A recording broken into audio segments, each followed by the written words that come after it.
everybody. Dr. Amelia here, and today I have Jeeves with me. He'll be on my lap for just a minute, and then I'll put him down because I want to talk to you about kind of a new kind of companion venture that we're working on together here. As many of you know, Jeeves is doing some great videos that are geared at children about safety and sexual abuse prevention on our website, and they're called Believe Jeeves, and you can find them on traversbaycac.org. And because of that, I'm going to be doing some companion videos with him so that we can work together. I'll kind of talk to you, the parents and caregivers for children and other adults that are working with kids.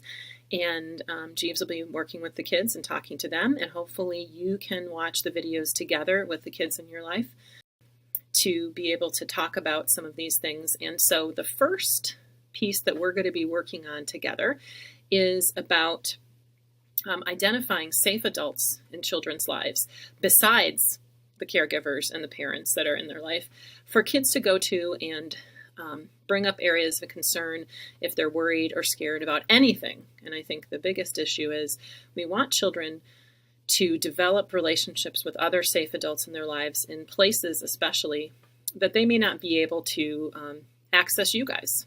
So that would be daycare, that would be schools, it could be after school activities, it could be summer camp, any place that they may be at a prolonged amount of time that you are not going to be readily available. We need to have other people that they've identified that they can feel safe and secure going to talk to.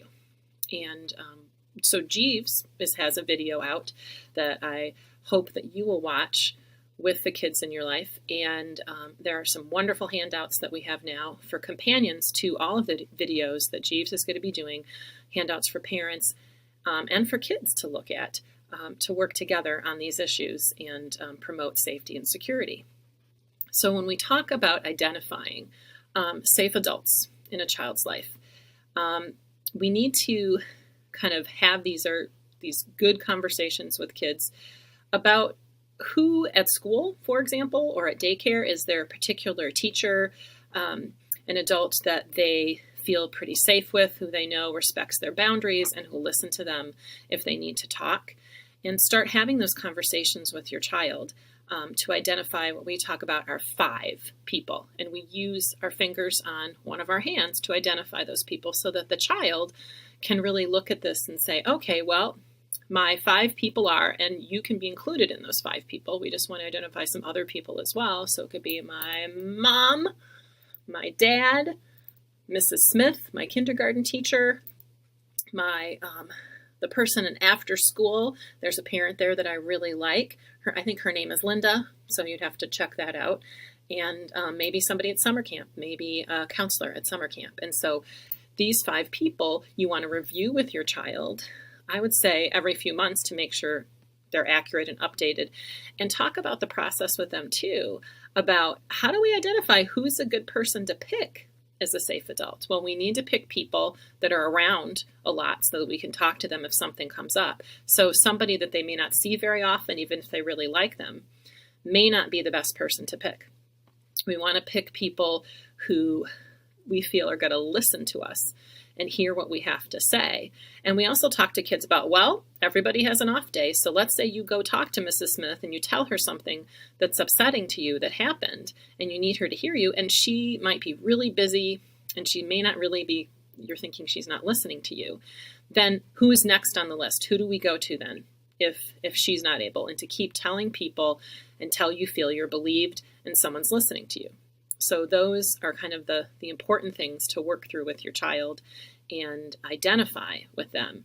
So 2-pronged, you get to have this great conversation with your child about what constitutes a safe adult and a person in their life, which then you can talk about why sometimes it might be more comfortable for them to talk to a male figure in their life or a female figure, and that it's okay if they don't feel always comfortable talking to you about some things, as long as they are going to feel comfortable talking to somebody and who those people are. So that's the first piece. So you get those 5 people and you help your child identify them. And we have a handout with a hand on it where you and your child can write those people down, as well as a companion piece for parents and caregivers that really kind of talks through the process of what to pay attention to when you're doing this for your child. The next step, too, is then to talk to these people. Tell them that they've been identified as a safe person and a safe adult for your child and what that means. And maybe identify some ways that your child and this person can practice. So yes, we absolutely want kids to talk to people about any concerns about inappropriate behaviors related to sexual abuse or any other type of abuse that's going on. But this adult can also be practicing with many things. So you had a bad day at school. You fell down on the playground. All of those things are things that they can practice talking about with these adults, because practicing kind of the less challenging conversations are going to make your child feel much more comfortable if they need to go to this person to talk about something that's a little more uncomfortable for them to speak about. So practicing with those adults is great. TraverseBayCAC.org. Definitely, if you go into who we are, and then there's a place that talks about training videos, that's where my videos and that's where Jeeves' videos are going to be. And please let us know if you have any suggestions moving forward for ideas that Jeeves and I can target and work on. And thank you so much for watching today. And go forward and identify those safe people with your kids. And I'll talk to you soon. Bye.